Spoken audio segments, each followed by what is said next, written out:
Assalamualaikum warahmatullahi wabarakatuh. Kembali lagi bersama kami di channel Jagoan Santri. Sahabat santri yang dirahmati oleh Allah Subhanahu wa taala. Di Yaman tinggallah seorang pemuda bernama Uwais Al-Qarni yang berpenyakit sopak, tubuhnya belang-belang. Walaupun cacat, ia adalah pemuda yang soleh dan sangat berbakti kepada ibunya. Ibunya adalah seorang wanita tua yang lumpuh. Uwais senantiasa merawat dan memenuhi semua permintaan ibunya. Hanya satu permintaan yang sulit ia kabulkan. Sahabat santri, sebelum kita lanjut, mari bantu kami untuk menyebarkan dakwah Islam dengan cara subscribe, like, dan bagikan video ini ke teman-teman kalian agar video ini juga dapat bermanfaat untuk orang-orang yang ada di sekitar kalian. Bagi sahabat santri yang telah subscribe, kami ucapkan terima kasih dan kami doakan mudah-mudahan Allah selalu melancarkan usaha kalian, bahagia di dunia dan di akhirat. Sahabat santri yang dirahmati oleh Allah Subhanahu wa taala. Anakku, mungkin ibu tak lama lagi akan bersama dengan kamu. Ikhtiarkan agar ibu dapat mengerjakan haji, pinta ibunya. Uwais tercenung. Perjalanan ke Mekah sangatlah jauh, melewati padang pasir tandus yang panas. Orang-orang biasanya menggunakan unta dan membawa banyak perbekalan. Namun Uwais sangat miskin dan tak memiliki kendaraan. Uwais terus berpikir mencari jalan keluar. Kemudian dibelilah seekor anak lembu. Kira-kira untuk apa anak lembu itu? Tak mungkin kan pergi haji naik lembu? Ternyata Uwais membuat kandang di puncak bukit. Setiap pagi beliau bolak-balik menggendong anak lembu itu naik turun bukit. Uwais gila, kata orang-orang. Ya, kelakuan Uwais memang sungguh aneh. Tak pernah ada hari yang terlewatkan ia menggendong lembu naik turun bukit. Makin hari anak lembu itu makin besar dan makin besar tenaga yang diperlukan Uwais. Tetapi karena latihan tiap hari, anak lembu yang membesar itu tak terasa lagi. Setelah 8 bulan berlalu sampailah musim haji. Lembu Uwais telah mencapai 100 kg. Begitu juga dengan otot Uwais yang makin membesar. Ia menjadi kuat mengangkat barang. Tahulah sekarang orang-orang apa maksud Uwais menggendong lembu setiap hari. Ternyata ia latihan untuk menggendong ibunya. Uwais menggendong ibunya berjalan kaki dari Yaman ke Mekah. Subhanallah, alangkah besar cinta Uwais pada ibunya. Ia rela menempuh perjalanan jauh dan sulit demi memenuhi keinginan ibunya. Uwais berjalan tegap menggendong ibunya. Tawaf di Ka'bah. Ibunya terharu dan bercucuran air mata telah melihat Baitullah. Di hadapan Ka'bah, ibu dan anak itu berdoa, "Ya Allah, ampuni semua dosa ibu," kata Uwais. "Bagaimana dengan dosamu?" tanya ibunya heran. Uwais menjawab, "Dengan terampunnya dosa ibu, maka ibu akan masuk surga. Cukuplah ridho dari ibu yang akan membawa aku ke surga."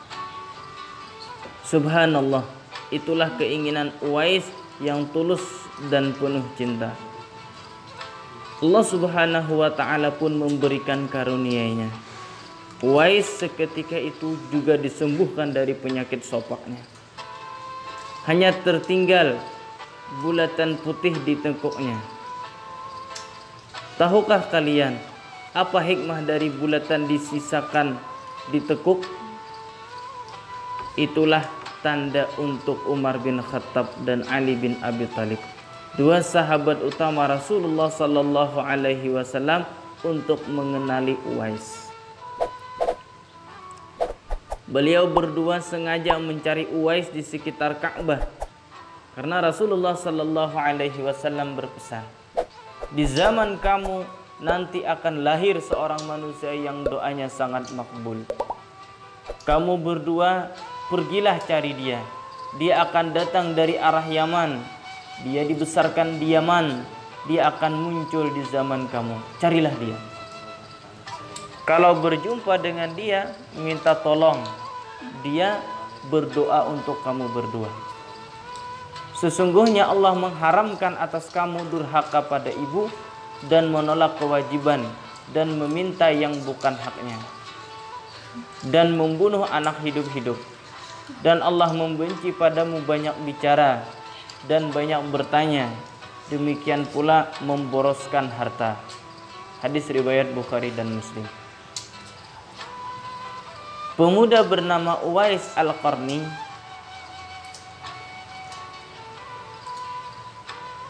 ia tinggal di negeri Yaman. Uwais adalah seorang yang terkenal fakir, hidupnya sangat miskin.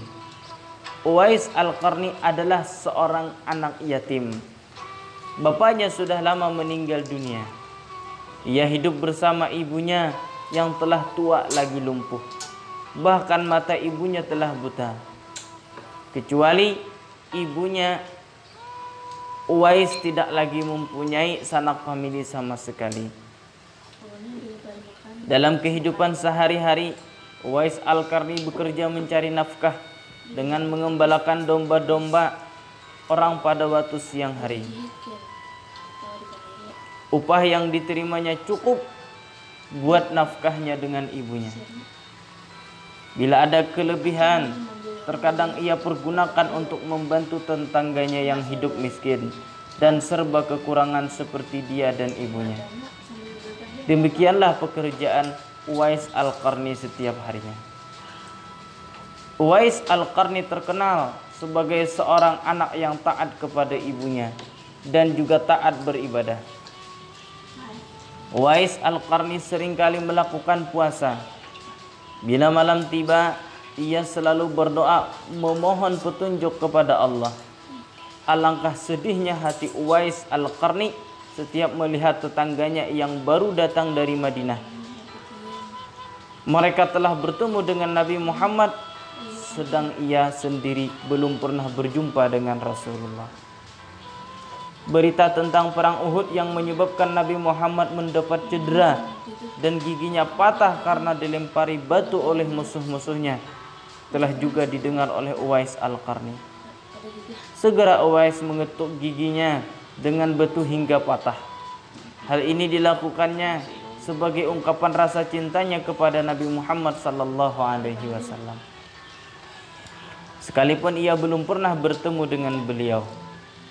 Hari demi hari berlalu dan kerinduan Uwais untuk menemui Nabi sallallahu alaihi wasallam semakin dalam. Hatinya selalu bertanya-tanya, kapankah ia dapat bertemu Nabi Muhammad sallallahu alaihi wasallam dan memandang wajah beliau dari dekat. Ia rindu mendengar suara Nabi sallallahu alaihi wasallam, kerinduan karena iman.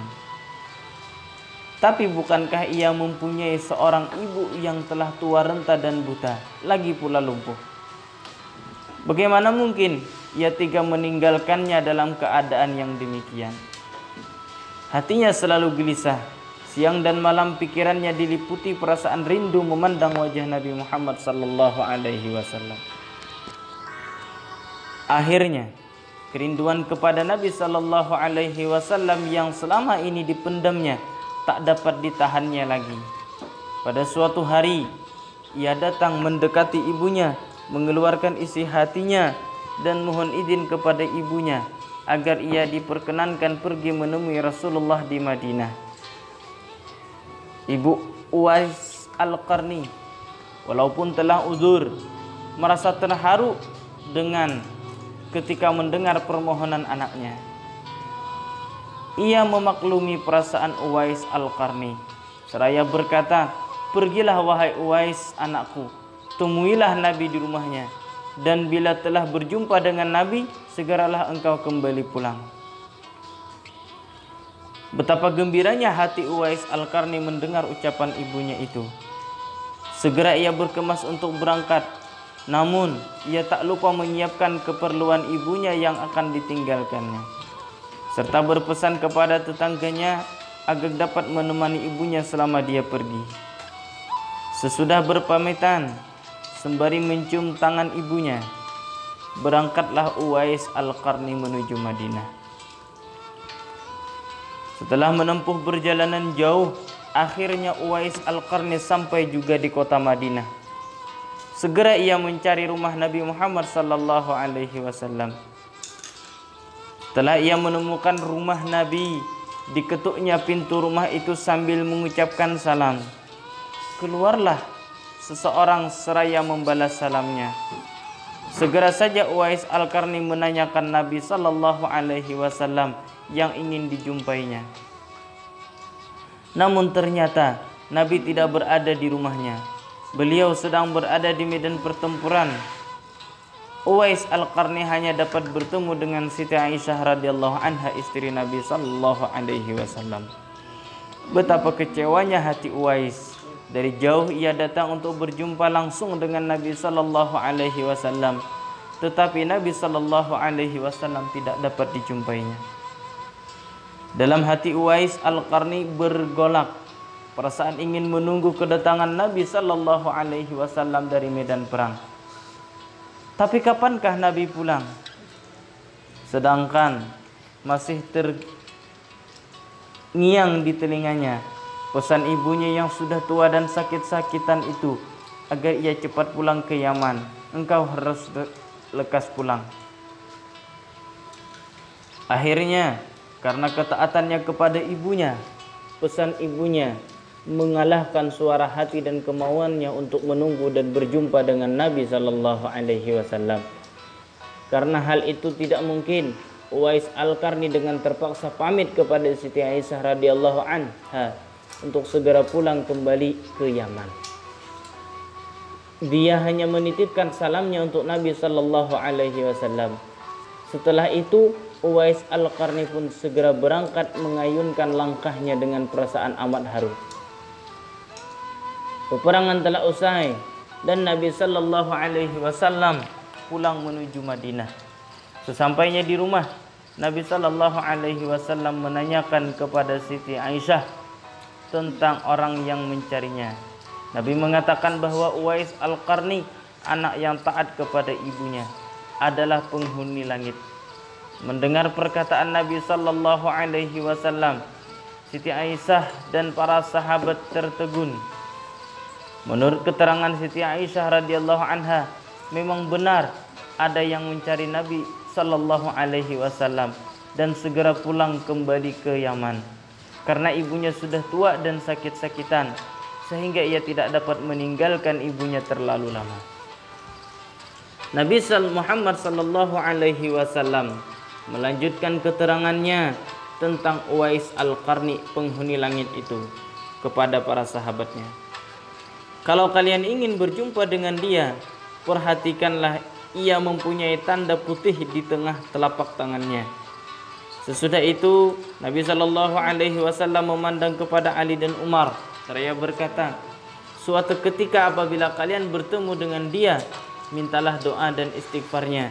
Dia adalah penghuni langit, bukan orang bumi. Waktu terus berganti dan Nabi Muhammad sallallahu alaihi wasallam kemudian wafat. Kekhalifahan Abu Bakar pun telah digantikan oleh Umar bin Khattab.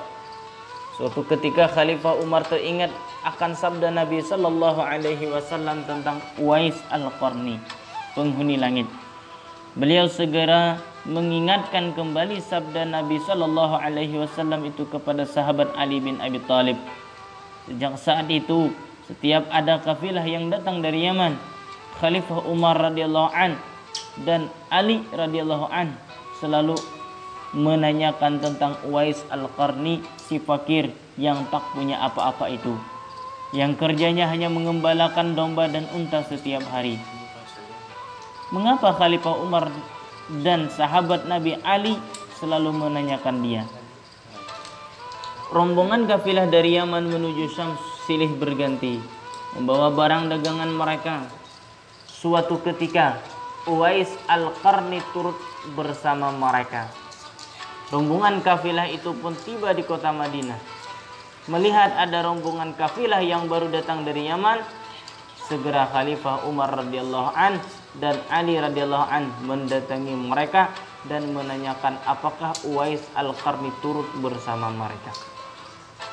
Rombongan kafilah itu mengatakan bahwa Uwais Al-Qarni ada bersama mereka.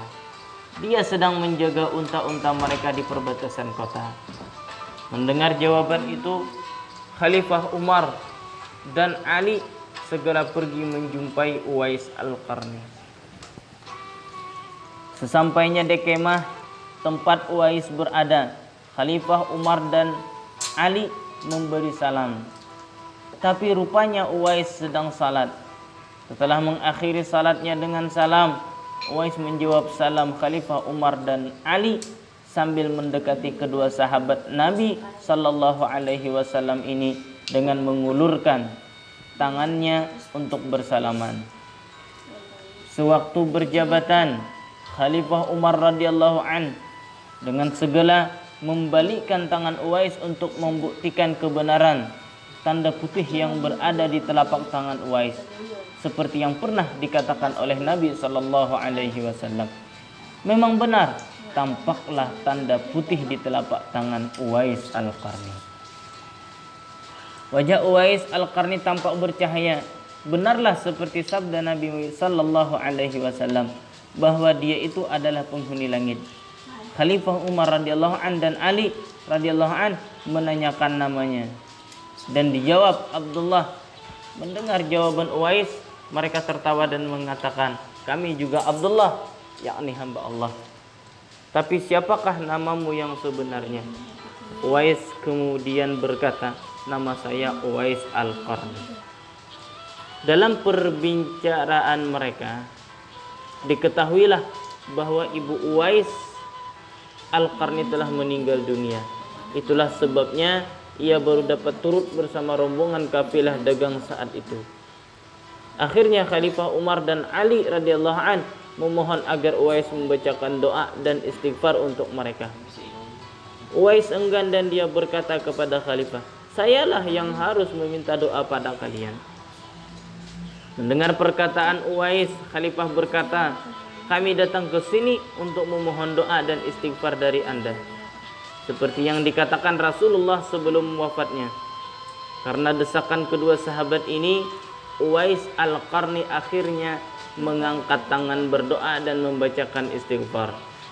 Setelah itu, Khalifah Umar radhiyallahu an berjanji untuk menyumbangkan uang negara dari Baitul Mal kepada Uwais untuk jaminan hidupnya. Segera saja Uwais menapik dengan berkata, hamba mohon supaya hari ini saja hamba diketahui orang. Untuk hari-hari selanjutnya, biarlah hamba yang fakir ini tidak diketahui orang lagi. Beberapa tahun kemudian, Uwais Al-Qarni berpulang ke rahmatullah. Anehnya, pada saat dia akan dimandikan, tiba-tiba sudah banyak orang yang berebutan untuk memandikannya. Dan ketika dibawa ke tempat pembaringan untuk dikafani, di sana pun sudah ada orang-orang yang menunggu untuk mengkafaninya. Demikian pula ketika orang pergi hendak menggali kuburnya, di sana ternyata sudah ada orang-orang yang menggali kuburnya hingga selesai. Ketika usungan dibawa menuju ke pekuburan, luar biasa banyaknya orang yang berebutan untuk mengusungnya. Meninggalnya Uwais Al-Qarni telah menggemparkan masyarakat kota Yaman. Banyak terjadi hal-hal yang amat mengherankan. Sedemikian banyaknya orang yang tak kenal berdatangan untuk mengurus jenazah dan pemakamannya. Padahal Uwais Al-Qarni adalah seorang fakir yang tidak dihiraukan orang. Sejak ia dimandikan sampai ketika jenazahnya hendak diturunkan ke dalam kubur, di situ selalu ada orang-orang yang telah siap melaksanakannya terlebih dahulu. Penduduk kota Yaman tercengang. Mereka saling bertanya, siapakah sebenarnya engkau wahai Uwais Al-Qarni? Bukankah Uwais yang kita kenal hanyalah seorang fakir yang tak memiliki apa-apa, yang kerjanya sehari-hari hanyalah sebagai pengembala domba dan unta. Tapi ketika hari wafatmu, engkau menggemparkan penduduk Yaman dengan hadirnya manusia-manusia asing yang tak pernah kami kenal. Mereka datang dalam jumlah sedemikian banyaknya. Agaknya mereka adalah para malaikat yang diturunkan ke bumi hanya untuk mengurus jenazah dan pemakamanmu. Berita meninggalnya Uwais Al-Qarni dan keanehan-keanehan yang terjadi ketika wafatnya telah tersebar kemana-mana. Baru saat itulah penduduk Yaman mengetahuinya, siapa sebenarnya Uwais Al-Qarni. Selama ini tak ada orang yang mengetahui siapa sebenarnya Uwais Al-Qarni, disebabkan permintaan Uwais Al-Qarni sendiri kepada Khalifah Umar dan Ali agar merahasiakan tentang dia. Barulah di hari wafatnya mereka mendengar sebagaimana yang telah disabdakan oleh Nabi sallallahu alaihi wasallam bahwa Uwais Al-Qarni adalah penghuni langit. Sahabat santri, terima kasih telah menonton video dari channel Jagoan Santri. Kami mintakan subscribe-nya, like-nya, dan bagikan video ini ke teman-teman kalian agar video ini juga bermanfaat untuk orang-orang yang ada di sekitar kalian. Terima kasih. Wassalamualaikum warahmatullahi wabarakatuh.